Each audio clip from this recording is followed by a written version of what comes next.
Buenas tardes, bienvenidos a esta nueva edición. Buenas tardes, doctor Marco Antonio Polo Scott.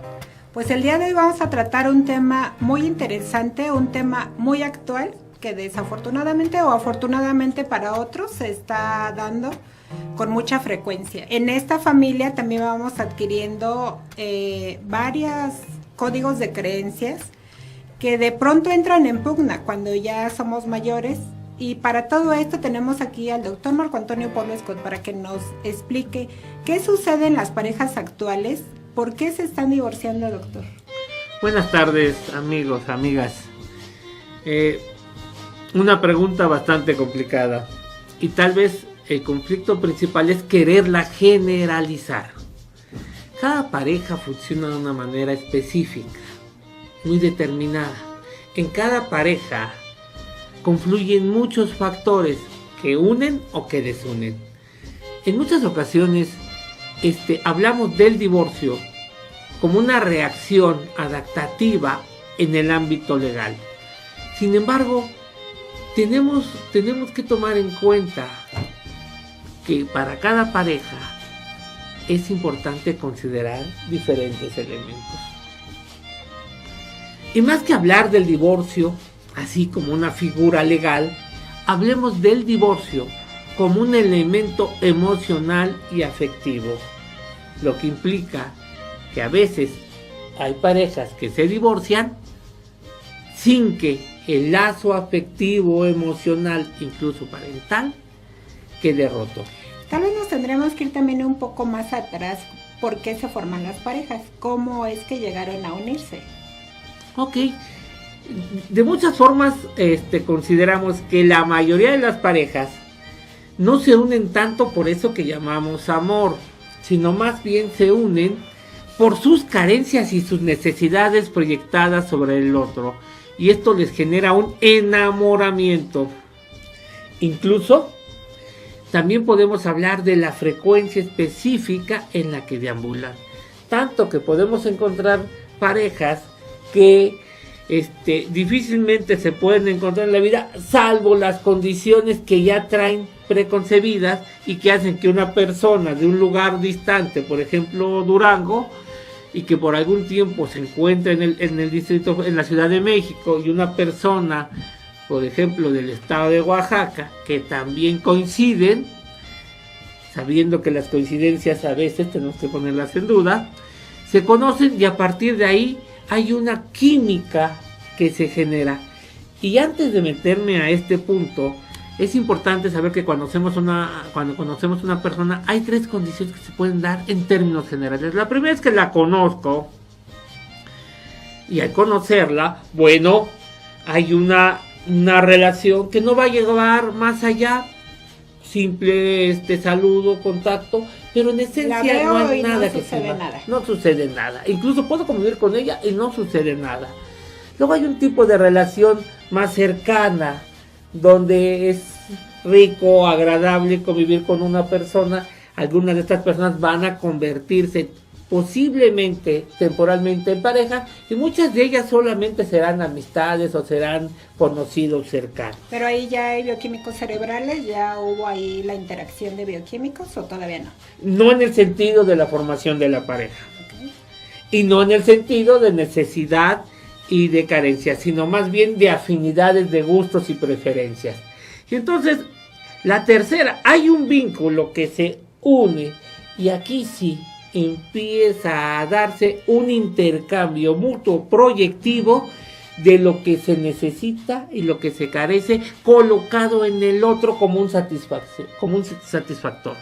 Significa esto que me gusta lo que voy conociendo de la otra persona, y a la otra persona le va gustando lo que yo poseo y estoy proporcionando y dando a la relación. Porque se asemeja a mi pareja idealizada que tengo de alguna manera en mi mente. Porque cubre y satisface esos vacíos que se están dando. Pero además, este es como un primer factor. No podemos dejar a un lado que nosotros dentro ya tenemos preestablecidos algunos conceptos. Y esos conceptos parten de las figuras materna, la figura paterna, y que forman la figura idealizada en primera instancia de pareja, tanto que en algunos casos, si yo estoy vinculado y me parezco a mi madre en las 4 estructuras del ser humano, lo físico, lo psíquico, lo social y lo espiritual, busco o puedo buscar parejas parecidas a mi padre con sus características. O lo contrario, si estoy más cercano, identificado más con padre, entonces buscaré a personas con características más parecidas a mi madre y entonces fusionaré y lo compararé con la figura de pareja que yo ya tengo preestablecida. Este es un segundo factor, pero no podemos dejar a un lado todo lo que está relacionado con los acontecimientos transgeneracionales, es decir, con esos hechos no vividos por la persona, pero sí vividos por sus padres y los padres de sus padres, con referencia a la forma en que se interactúa y la forma en que se escogió pareja. De ahí entrarán en juego varios factores y posiblemente algunos de ellos son esos fantasmas del pasado, donde yo busco y necesito repetir una historia de vida que quedó inconclusa allá con mis antepasados. A ver, pero entonces estás hablando de los códigos de creencias que se van creando de generación en generación y se van transmitiendo respecto a la pareja. ¿Cómo formar una pareja? ¿Cuál es la pareja ideal? ¿Qué tiene que hacer la pareja ideal? Todo esto. Así es, incluso podemos hablar dentro de las herencias de familia que algunas personas necesitan vivir con aquellos de los cuales se tienen que separar, se tienen que divorciar, porque en su familia ese ha sido la norma, la conducta regular, y necesitan ser leales a lo que la familia va presentando. Entonces, a primera instancia tenemos 3 elementos: lo transgeneracional, ¿sí? Tenemos por el otro lado todo lo que tiene que ver con las figuras, y en tercer espacio todo lo que tiene que ver, me refiero a figura paterna, materna y figura de pareja, y tiene que ver con la bioquímica y con eso que yo deposito en el otro, porque mucho cuando veo al otro, en esencia lo que estoy viendo es lo que yo necesito y lo acompaño de afecto, de una necesidad de afecto. ¿Y las experiencias sexuales en dónde quedan? Bueno, o todo lo referente a la sexualidad. Es un ángulo que tendríamos que ver desde una manera diferente. ¿Y por qué tendríamos que verlo de una manera diferente? Porque tendríamos que acomodarnos primero a la formación de la pareja. Y a la formación de la pareja tenemos que decir que para que exista una pareja, y me estoy refiriendo en términos generales a una pareja formal, tienen que darse 3 condiciones. La primera es que compartan un proyecto de vida, es decir, que ellos dentro de su planeación y proyección hacia adelante consideren y determinen que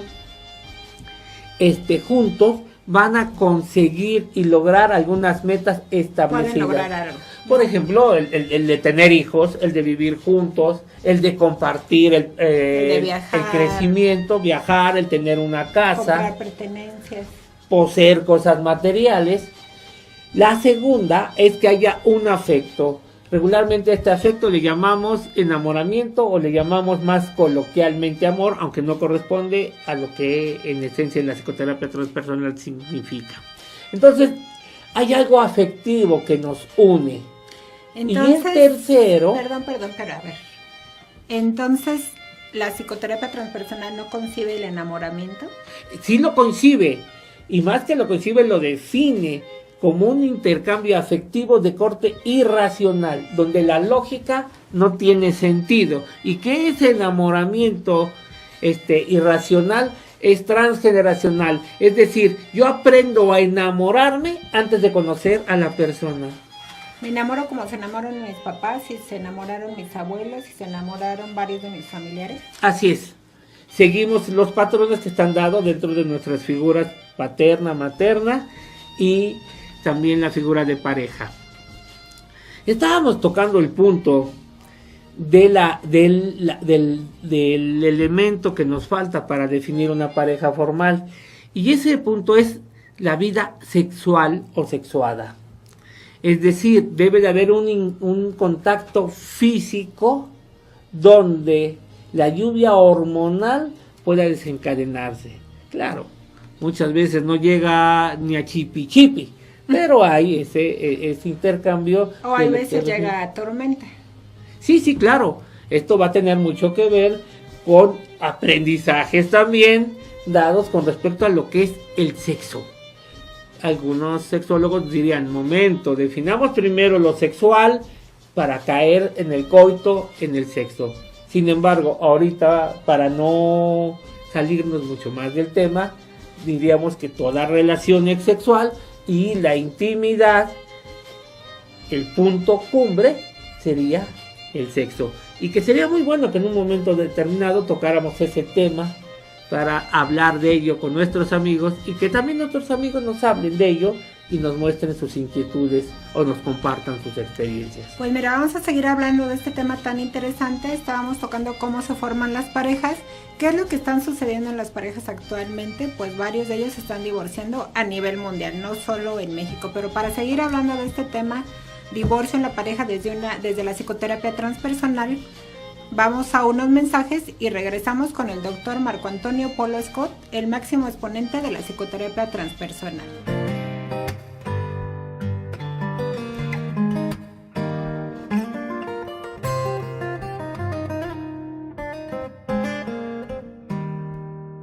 Regresamos con el doctor Marco Antonio Polo Scott, que nos está hablando de este tema, cómo se forman las parejas, para después ya más adelante hablar del divorcio. Así es, y entonces tal vez ahora sí vamos a encaminarnos a hablar de las parejas formales, aquellas que cumplen estos tres criterios: proyecto de vida, una vida afectiva y el compartir una vida sexual que culmina en el coito. De este tipo de parejas, en determinados momentos, por distintos motivos, se va haciendo una sumatoria de condiciones que tarde o temprano se precipitan en una separación. Sabemos, como lo hemos comentado, que la separación, cuando es de corte legal, se define como divorcio. No siempre separarse de forma legal coincide separarse de forma permanente de dos personas, porque va a haber varios elementos que entren en juego. Por ejemplo, la presencia de hijos o su ausencia. Desde mi punto de vista, siempre que hay hijos, el proyecto continúa, pero en una dimensión diferente. El proyecto de ellos dos se interrumpe, pero el proyecto del desarrollo y crecimiento de los hijos indudablemente puede continuar. Las personalidades van a contar y los factores que precipitaron la separación para que exista una parte afectiva o carente de ella. En mi experiencia, en casi todas las relaciones de persona, en un principio la parte afectiva está presente, indudablemente. Ahora, a veces es inversa. En un principio era una atracción, la necesidad de estar juntos, de acariciarse, de besarse, de hablar, de compartir, de mirarse. Y luego puede presentarse en esta separación legal lo contrario, el no te puedo ver, porque el verte me implica una reacción negativa, tóxica, y donde puede estar muy presente el enojo o su emoción codificada, la ira, junto con la tristeza y la depresión. Ahí también entonces dependería qué tipo de pareja habían formado, si una funcional o disfuncional, o una pareja enferma o sana. Claro, ahora es importante saber que cada uno aporta a la relación, y en ese sentido debemos saber que la mayoría de las parejas, al menos de acuerdo a los estudios que hemos hecho en el Instituto Mexicano de Psico-Oncología, la mayoría de las parejas y de las familias, aproximadamente el 85%, son disfuncionales. Cuando encontramos una pareja que es disfuncional o una familia que es disfuncional, lo primero que nos preguntamos dentro de la psicoterapia transpersonal es dónde vive cada uno de sus miembros que conjugaron una pareja de de características disfuncionales. ¿Y dónde viven? No nos referimos al lugar físico donde habiten, sino que están aportando de aprendizajes previos, de códigos de creencia a la relación de pareja. Y entonces generan una polaridad donde decimos que existe la enfermedad y la salud. En el lado de la enfermedad son personas que están acostumbradas a sufrir. Entonces recordemos que antes de que lleguen a la relación de pareja ya traen este sufrimiento. De hecho, van a buscar una pareja que tenga características tales que fortalezcan, que puedan seguir sufriendo. De hecho, me han contado algunos pacientes que no se explican cómo, teniendo varias opciones para elegir, se quedaron con la pareja con la cual la evidencia lógica en su momento decía que era la pareja menos indicada. Por eso les hablaba yo que pero era la que encajaba en el molde, ¿no? Exactamente. Recordando lo que hemos dicho, el molde de necesidad con respecto a la falta de afecto, pero también qué sucedió con mis antepasados. Entonces, el sufrimiento se vitaliza, se nutre de la culpa, de la victimización, de la soledad. Y para que esto encuentre la fórmula perfecta, son personas que tienden a ser obsesivo-compulsivas en el sentido de ser controladoras, personas extremadamente controladoras, que tienden al perfeccionismo necesario de los demás, no de ellas. Entonces, por el otro lado, tenemos que las parejas que no viven en la enfermedad posiblemente habitan del otro lado, que se llama la salud, y en la salud es importante resaltar algunos elementos. Por ejemplo, que son parejas que son responsables, o mejor dicho, personas responsables, pero no responsables con los demás, sino consigo mismo. Claro. De igual forma, son personas honestas hacia sí mismo, cosa que choca con muchos códigos de creencia de las personas que viven en la enfermedad, que creen que necesitan ser honestos hacia el otro, aunque repriman sus necesidades. Para ser honesto y respetarme, necesito ser responsable de lo que necesito y satisfacer lo que necesito. Luego entonces tenemos... Ahí quisiera hacer una interrupción. Cuando satisfago lo que yo necesito, de pronto puedo tal vez estar como agrediendo al otro en mi afán de decir yo necesito, yo primero, yo me doy, yo busco. ¿Y qué pasa ahí? Porque este nuevo paradigma de pronto es como que por un lado sí se escucha muy bonito, sí, darme lo que yo necesito, pero ya cuando hay una pareja, creo que tendría que haber también como un acuerdo o algo así, porque si no, entonces ¿para qué esto no en pareja? Exactamente. Y yo creo que el elemento fundamental que acaba de mencionar maestra es comunicación, ese acuerdo.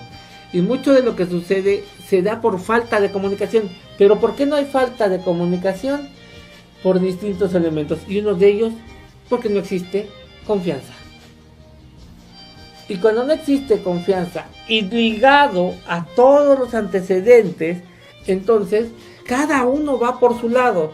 Eso es un elemento fundamental de las parejas funcionales. Pensando que están unidas, se encuentran separadas, y esa separación hace un abismo que no tiene puente. Y no tiene puente porque no saben que existe el abismo. Alguno de ellos llega a preguntarle a alguno: oye, ¿dónde estás? Ah, pues yo por acá con la familia. ¿Y tú? No, yo por acá buscando que la familia crezca. Eso se da en las parejas disfuncionales. Retomando el punto del último elemento, donde corresponde la salud, hablamos de compromiso, pero de igual forma el primer compromiso es con uno mismo. Y cuando una persona sabe comprometer consigo mismo, entonces puede comprometerse con los demás. Claro. Juntos generan el amor. Pero este es un amor incondicional hacia sí mismo en primera instancia. Pero es difícil que en una familia se les enseñe cuando son pequeños, porque el primer amor que se les enseña es el amor por la familia, para de ahí pasar a amarse a sí mismo. Pero en muchos de los medios, los códigos de creencia es: amas a la familia, después a la familia, después a la familia, y en el último espacio vas a amar a la sociedad. No te vas a amar a ti mismo. Entonces, cuando la persona no se sabe querer, pues obviamente no sabe respetar, no sabe ser honesta, no es responsable, no es comprometida, pero sí vive en enfermedad, y entonces por medio de la culpa tiende a lanzar al otro lo que esta persona no ha sido capaz de llevar a cabo. Y como no ha sido capaz de llevarla a cabo, entonces es más fácil decir que el otro está equivocado antes de reconocer sus propias faltas. Pues sí, todo esto implica un conocimiento extremo de uno mismo y pocas personas lo logran. Para seguir hablando de este tema tan interesante, regresamos en unos momentos porque ya nos están llegando algunas preguntas del público, pero estas las vamos a ver después de unos breves instantes.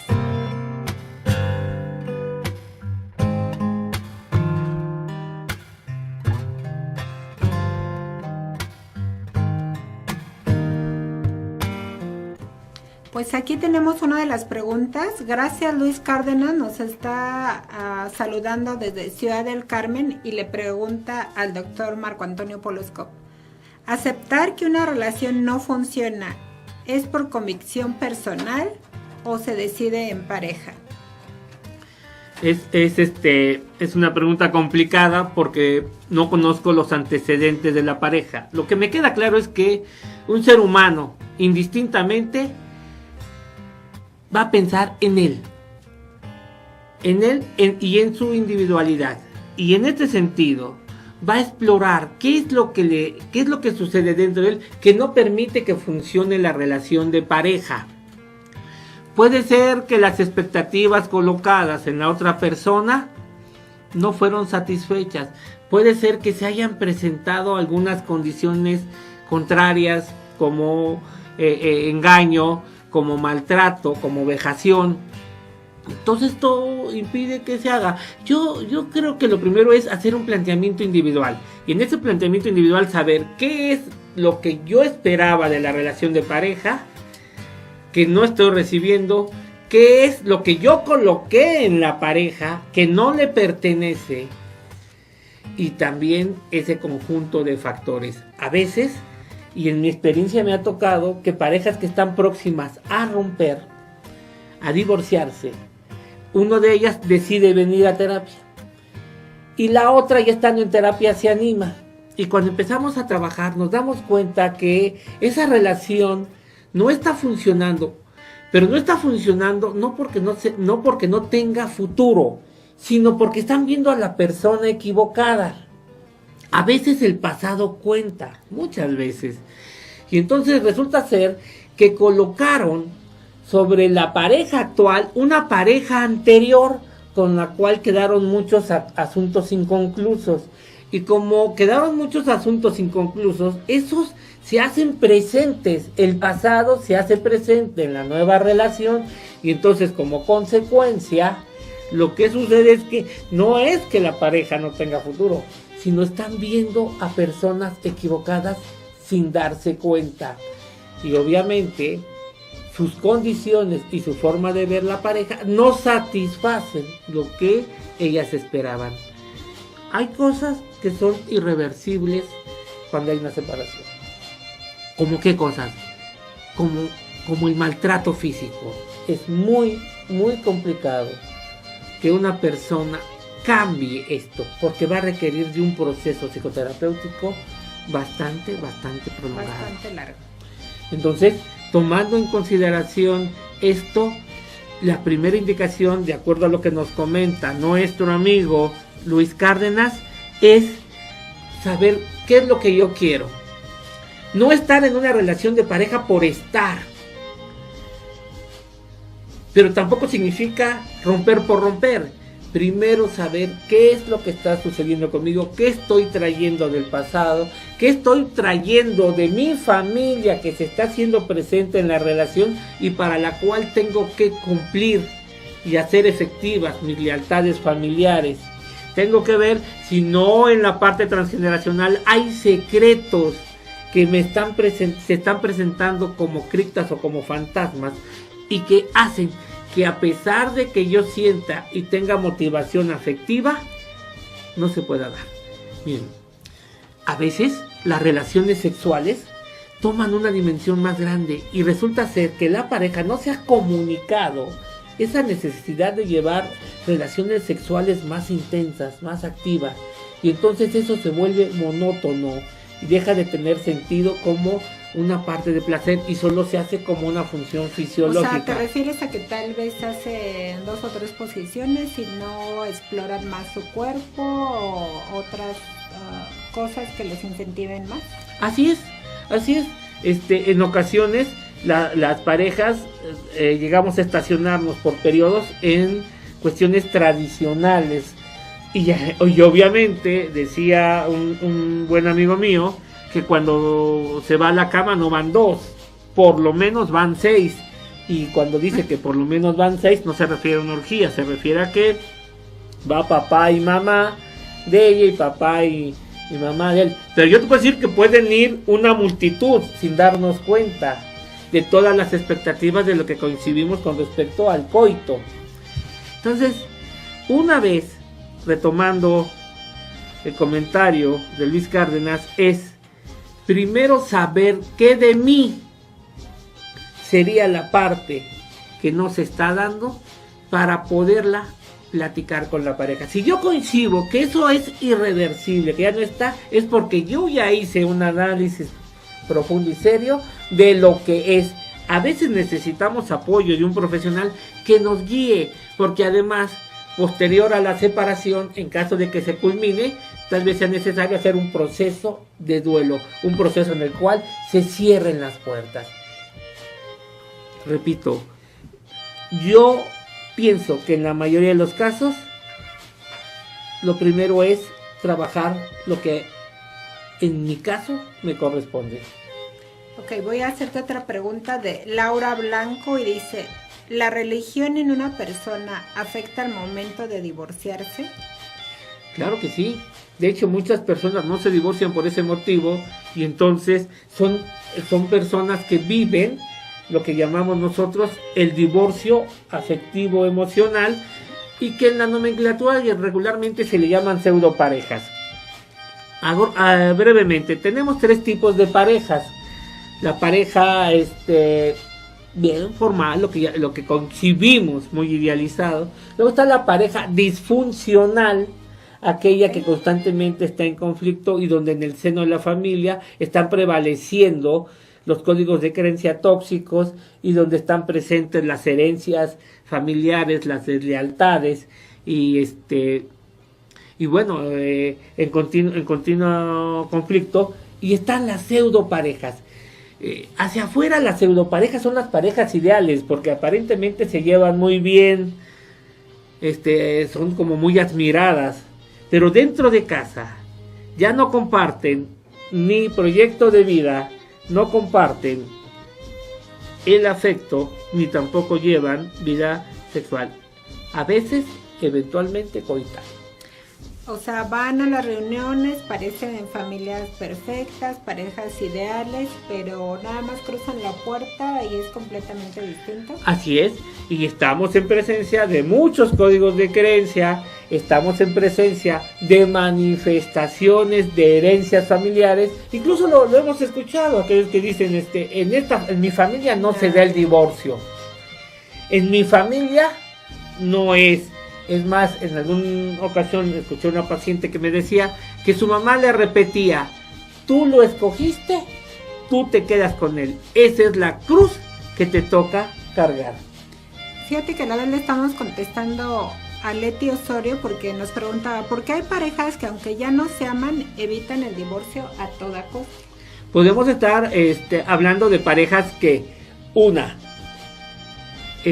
la religión o sus creencias lo limitan, pero también lo puede limitar la familia, y dentro de esto estaría la sociedad, incluso Yo recuerdo infinidad de parejas en Tamaulipas, Ajá. en Ciudad Victoria, Tamaulipas, donde he tenido el gusto de trabajar en muchas ocasiones, que son pseudoparejas y no se divorcian porque socialmente no es bien coincidido. Ahora, hay otro tipo de parejas que no se divorcian por las ventajas socioeconómicas, es decir, la relación genera... Sí, las ganancias secundarias de todo, incluyendo lo económico. Exactamente, pero en esas que yo me refiero, la parte económica es muy fuerte, porque ambos están vinculados directa o indirectamente con negocios, y entonces el separarse pudiese generarle a uno o a ambos miembros de la pareja ciertas pérdidas que no están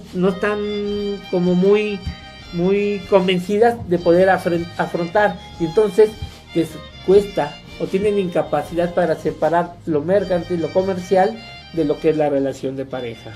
Pero esto a través del tiempo pues les va haciendo mucho daño emocional, ¿no? Es que posiblemente desde antes ya existían estas condiciones. Por eso es tan importante saber la parte transgeneracional con respecto a su familia, a la familia de sus padres, y con respecto a la familia de los padres de sus padres, porque muchas de estas condiciones no son así. Incluso mucho de esto se formó como relación de pareja a partir de esos mismos negocios.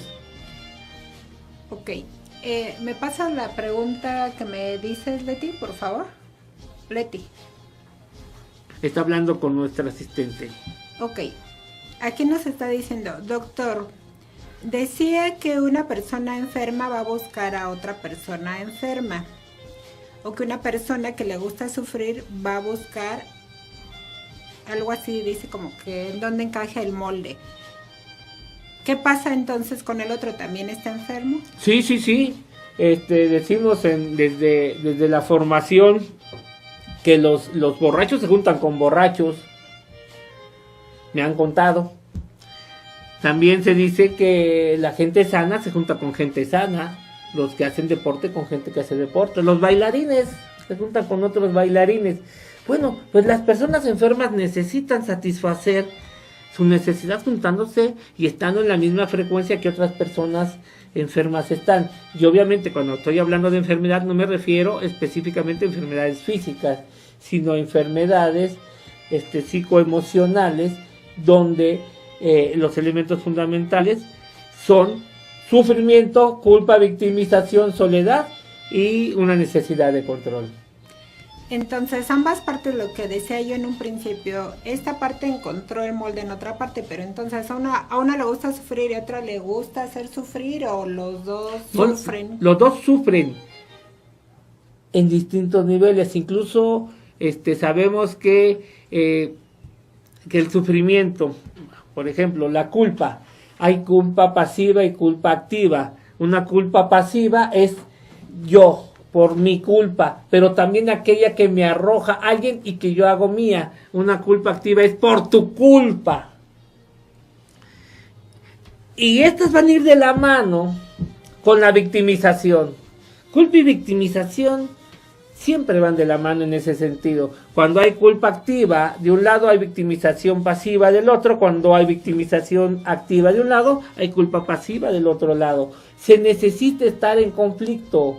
Ese es elemento en común para darle fuerza y vitalizar el sufrimiento. Ok, tenemos una pregunta más que solo la voy a plantear y regresando, por favor, doctor, no la contesta. ¿Por qué hoy se divorcian más fácilmente los jóvenes que antes? Pero esto lo vamos a ver regresando de este corte. Estamos en Psicoterapia Transpersonal, un nuevo paradigma en tu vida, con el doctor Marco Antonio Polo Scott.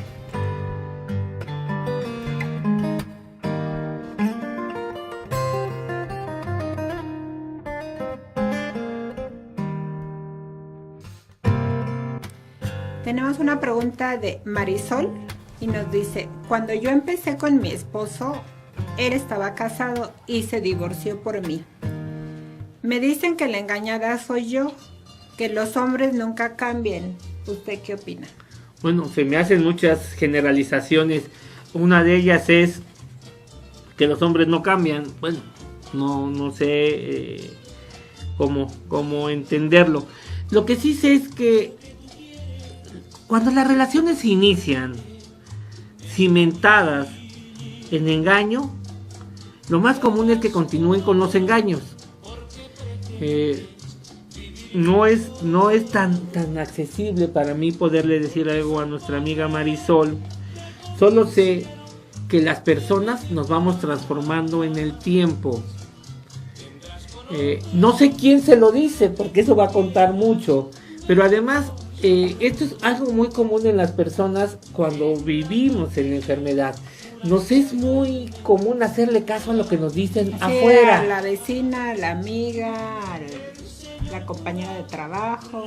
Sí, y entonces esto es tan importante y mucho más de lo que se imagina nuestra amiga Marisol, porque la persona que se lo dijo hizo ella en ella. Y tal vez aquí la primera pregunta que yo haría, más que responder, es preguntarle a ella, ¿y tú qué opinas de esto que te dijeron? Y en segundo lugar no hablemos de los hombres, hablemos de tu hombre. En este caso de tu esposo. ¿Y tú qué opinas de tu esposo? En tu experiencia de vida, en tu experiencia de relación de pareja, ¿cambia? ¿Ha cambiado? ¿O sigue siendo el mismo que cuando llevaron esa relación de amaciato y que de alguna forma terminó terminó en un matrimonio? Pero aquí es también importante resaltar algo. Bien, a veces una pareja se conoce y uno de los dos tiene un compromiso legal, pero no un compromiso afectivo. Así es. Es decir, se encuentra casado legalmente, pero es un casamiento que ya se rompió.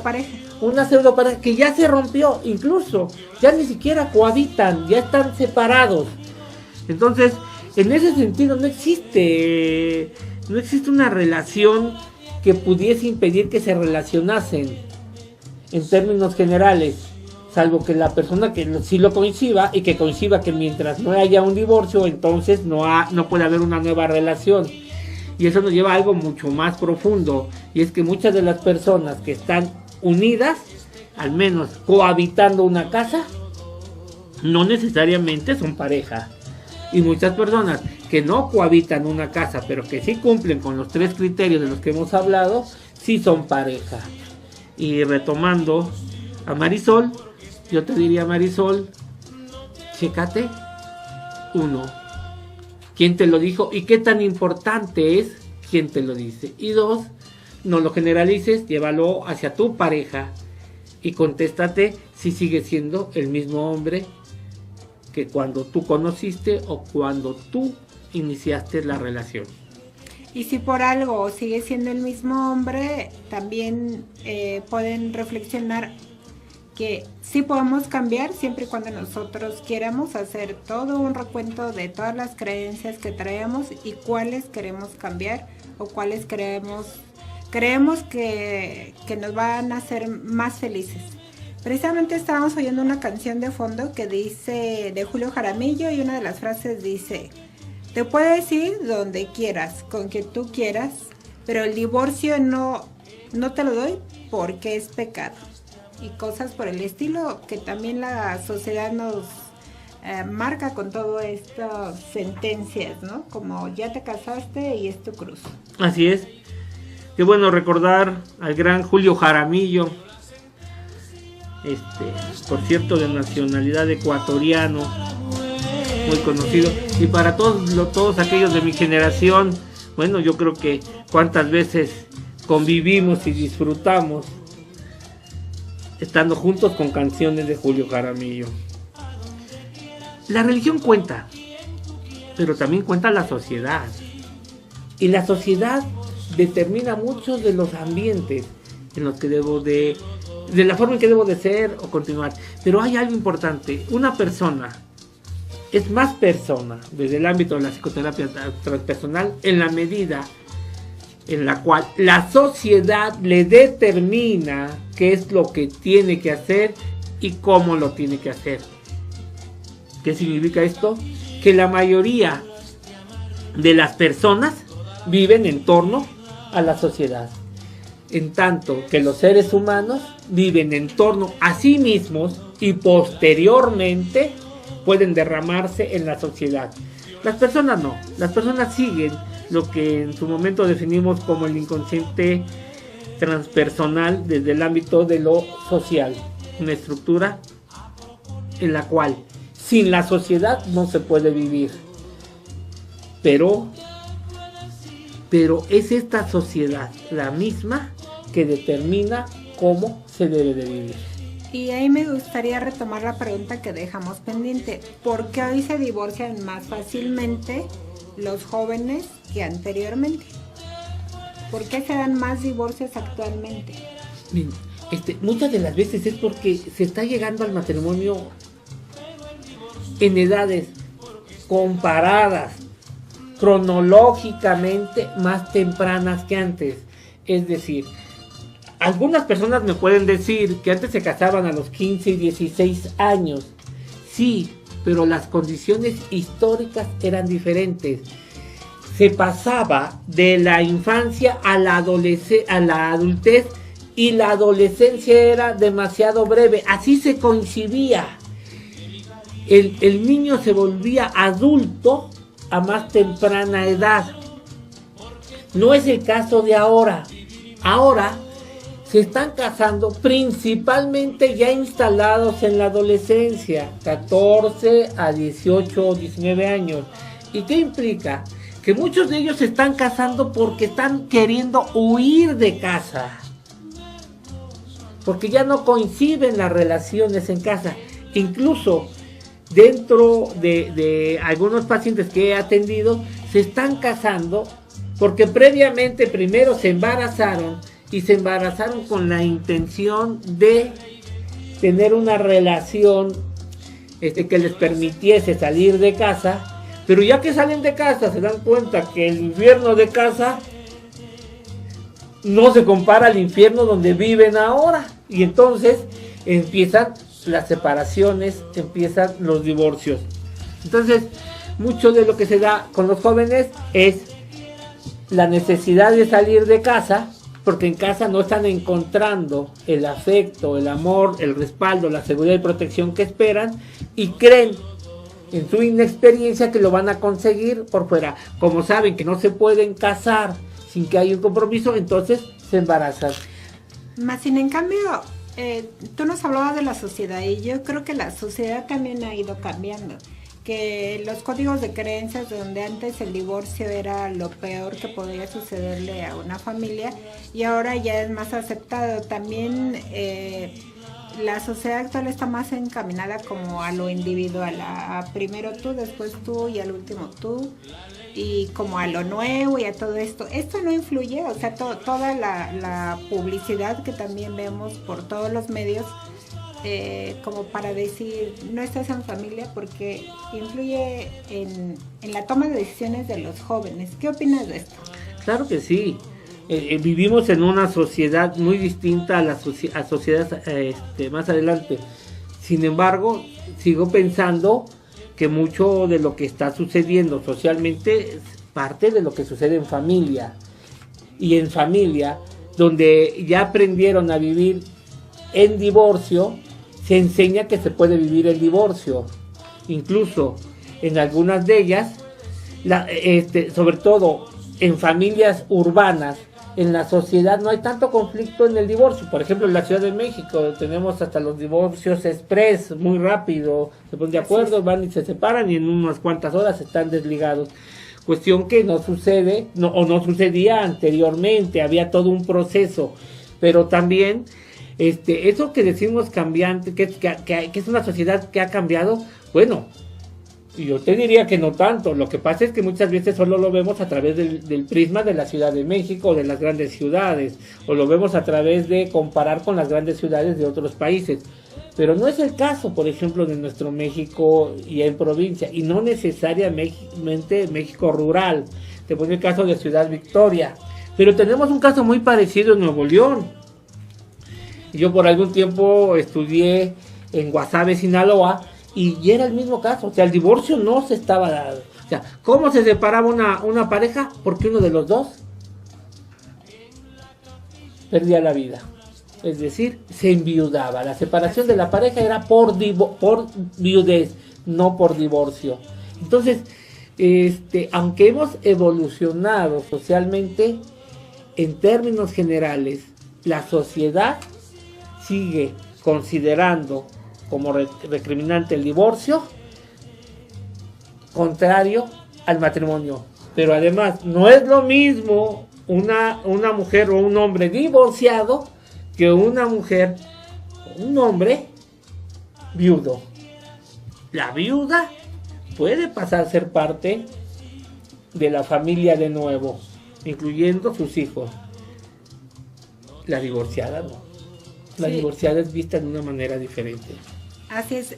Recuerdo que la semana pasada estuvimos con el maestro Gilberto Arbizu. Él enviudó y hizo mención todos los logros que vio en su persona a través de un proceso de psicoterapia. Por cierto, te mando a agradecer mucho. Todo un proceso de psicoterapia puede ayudar a las personas que estén actualmente en divorcio. Es recomendable que tomen todas las que se estén divorciando y claro, tengan, emociones desplacenteras, que tomen terapia, o no todas tienen que tomar terapia. Bueno, en términos generales yo recomiendo que lo tomen para divorciarse o no divorciarse, porque estoy convencido que mientras haya una chispita ahí chiquita de amor, esa pareja, esa relación se puede salvar si los dos están dispuestos a hacerlo. Claro, muchas de las ocasiones cuando hay duda vale la pena tener la opinión de un profesional, porque la mayoría de los divorcios no tienen que ver tanto con esta forma de vivir de la pareja, sino con el pasado de cada una de ellas. Y en ese sentido, hacer consciente lo que no está consciente es fundamental para tomar decisiones trascendentes en la vida.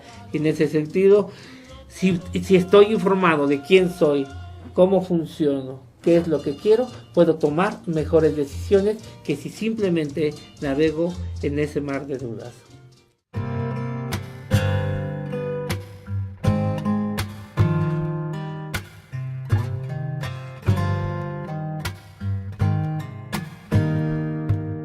Doctor Marco Antonio Polo, ¿cómo aprender a volar?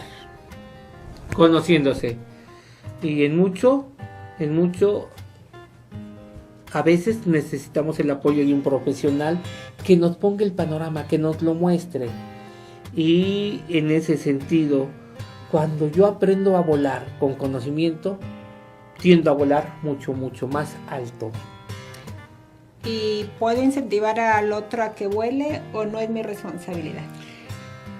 La primera responsabilidad es de la persona. Si él decide, por medio del ejemplo, mostrárselo al otro y el otro está dispuesto a seguirlo, seguramente van a ir de la mano. Si no, no hay nada que hacer.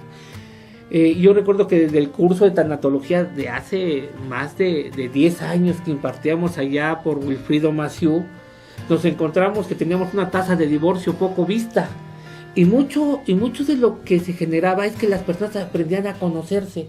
No es porque el diplomado lo motivara, sino porque al irse conociendo, descubrían que tenían muchas cosas más que hacer que las que estaban haciendo si se quedaban en pareja. Pero además también descubrían que muchas de esas relaciones ya se habían acabado y que estaban ahí por inercia, por costumbre, por tradición, siguiendo la sociedad, siguiendo las herencias, siguiendo las lealtades familiares. Entonces, en ese sentido, muchas personas decidieron separarse y la gran mayoría decidieron prepararse y lo mejor, encontraron personas más acordes a su nueva frecuencia de vida y como consecuencia rehicieron sus relaciones y eso fue maravilloso.